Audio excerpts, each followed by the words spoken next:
दरम्यान पोलीस ठाण्यामध्ये आणल्यानंतर ओसवालच्या खाण्यापिण्याची सोय त्याच्या मित्रांनी केली होती। बॉक्समध्ये कोल्ड कॉफी, बर्गर आणि कोल्ड ड्रिंक घेऊन त्याचे मित्र पोलीस ठाण्यामध्ये पोहोचले। मात्र तिथे माध्यमांचे कॅमेरे असल्याने पोलिसांनी त्यांना तिथून जायला सांगितलं।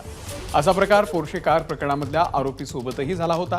आरोपीला पोलीस स्टेशनमध्ये पिझ्झा देण्यात आला होता आणि या प्रकरणामध्ये 2 पोलिसांना निलंबितही करण्यात आलं। आता पुन्हा असाच प्रकार एरोडा पोलीस स्टेशनमध्ये पाहायला मिळाला। त्यामुळे एरोडा पोलीस स्टेशनमध्ये आरोपींना व्हीआयपी ट्रीटमेंट मिळते का असाही सवाल आहे।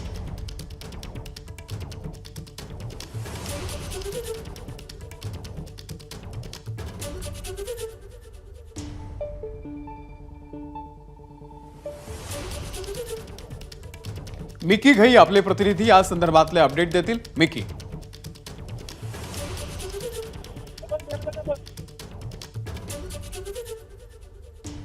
मिकीकडून आपण अपडेट घेऊयात। मिकी, त्याचे मित्र आले होते ओसवालचे आणि त्यांनी काही खाण्याचे पदार्थ सुद्धा आणलेले होते, परंतु माध्यमांचे कॅमेरे बघून पोलिसांनी त्यांना हकलून दिलंय। काय माहिती आहे? अमोल, अगदी त्याच येरोडा पोलीस स्टेशन मध्ये मी आता उभा आहे, ज्या ठिकाणी ही संपूर्ण घटना घडली। खरं तर पुण्यात जो पोर्शे कार केस घडलेला होता, अर्थात त्यातला जो अल्पवयीन आरोपी होता वेदांत अग्रवाल, त्याला देखील त्या दिवशी रात्री याच पोलीस स्टेशनमध्ये आणण्यात आलेलं होतं आणि याच पोलीस स्टेशनमध्ये त्याला रात्रीच्या वेळी पिझ्झा खायला देण्यात आलेलं होतं। त्याच्यावरून बरेच आरोप प्रत्यारोप झालेले होते लोकांकडून पोलिसांवर थेट, कारण एखाद्या अशा पद्धतीने श्रीमंत बापाच्या मुलाला तुम्ही एक लॅविश ट्रीटमेंट देता, इथं आईशपाईश दिली जाते, त्याला पिझ्झासारखं जेवायला या ठिकाणी खायला दिलं जातं। या प्रकरणामध्ये देखील त्याच पद्धतीने घटना घडली आहे। आरोपी जो ओसवाल आहे त्याला जेव्हा रात्री पोलिसांनी अटक केलं, त्याचे मित्र या ठिकाणी बर्गर, कोल्ड कॉफी आणि अनेक काही गोष्टी त्याच्यासाठी खाण्यासाठी घेऊन आलेले होते।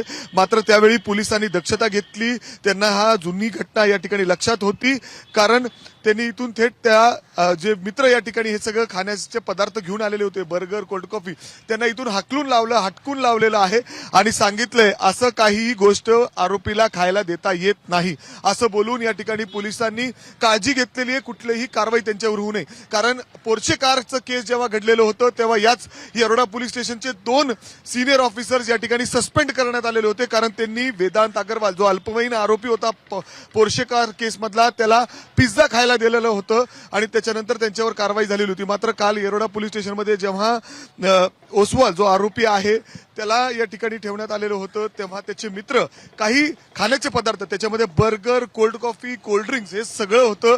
मात्र त्यावेळा पोलिसांनी हकलून लावलेलं आहे या मित्रांना, असं काही देता येत नाही। त्यामुळे आपण बघितलं तर येरोडा पोलीस आता कुठेतरी या पूर्ण घटनेला खूप सिरियसली घेत आहेत। श्रीमंत बापाचा मुलगा आहे म्हणून त्याला काही वेगळं खायला दिलं जाईल, किंवा त्याच्यासाठी काही वेगळी ट्रीटमेंट, रॉयल ट्रीटमेंट त्याला दिली जाईल, असं काही होताना दिसत नाही। पोलीस आता सध्या तरी खूप ऍक्शन मोडमध्ये दिसत आहेत। वरिष्ठ अधिकारी या सगळ्या घटनेकडे बारीकीने लक्ष देऊन आहेत। काही वेळातच या आरोपींना पुण्याच्या शिवाजीनगर कोर्टामध्ये हजर केलं जाणार आहे। अर्थात आज सुट्टीचं कोर्ट असतं, त्यानंतर पुढील कारवाई कशी होते हे पाहणं महत्वाचं असेल। त्यामध्ये अजून सुद्धा ज्या BMW गाडीमध्ये, ज्या आलिशान गाडीतून ते फिरत होते, दारू पिऊन गाडी फिरवत होते, ती गाडी अजून देखील पोलिसांना मिळालेली नाही। त्यामुळे पोलीस त्याचा आधार घेत यांची कस्टडी कशा पद्धतीने घेता येईल असे देखील प्रयत्न असणार आहेत। असे देखील प्रयत्न सध्या पोलीस करतायत। धन्यवाद मिकी, दिलेल्या या संपूर्ण माहितीबद्दल। अपडेट तुमच्याकडून या संदर्भातले घेत राहू।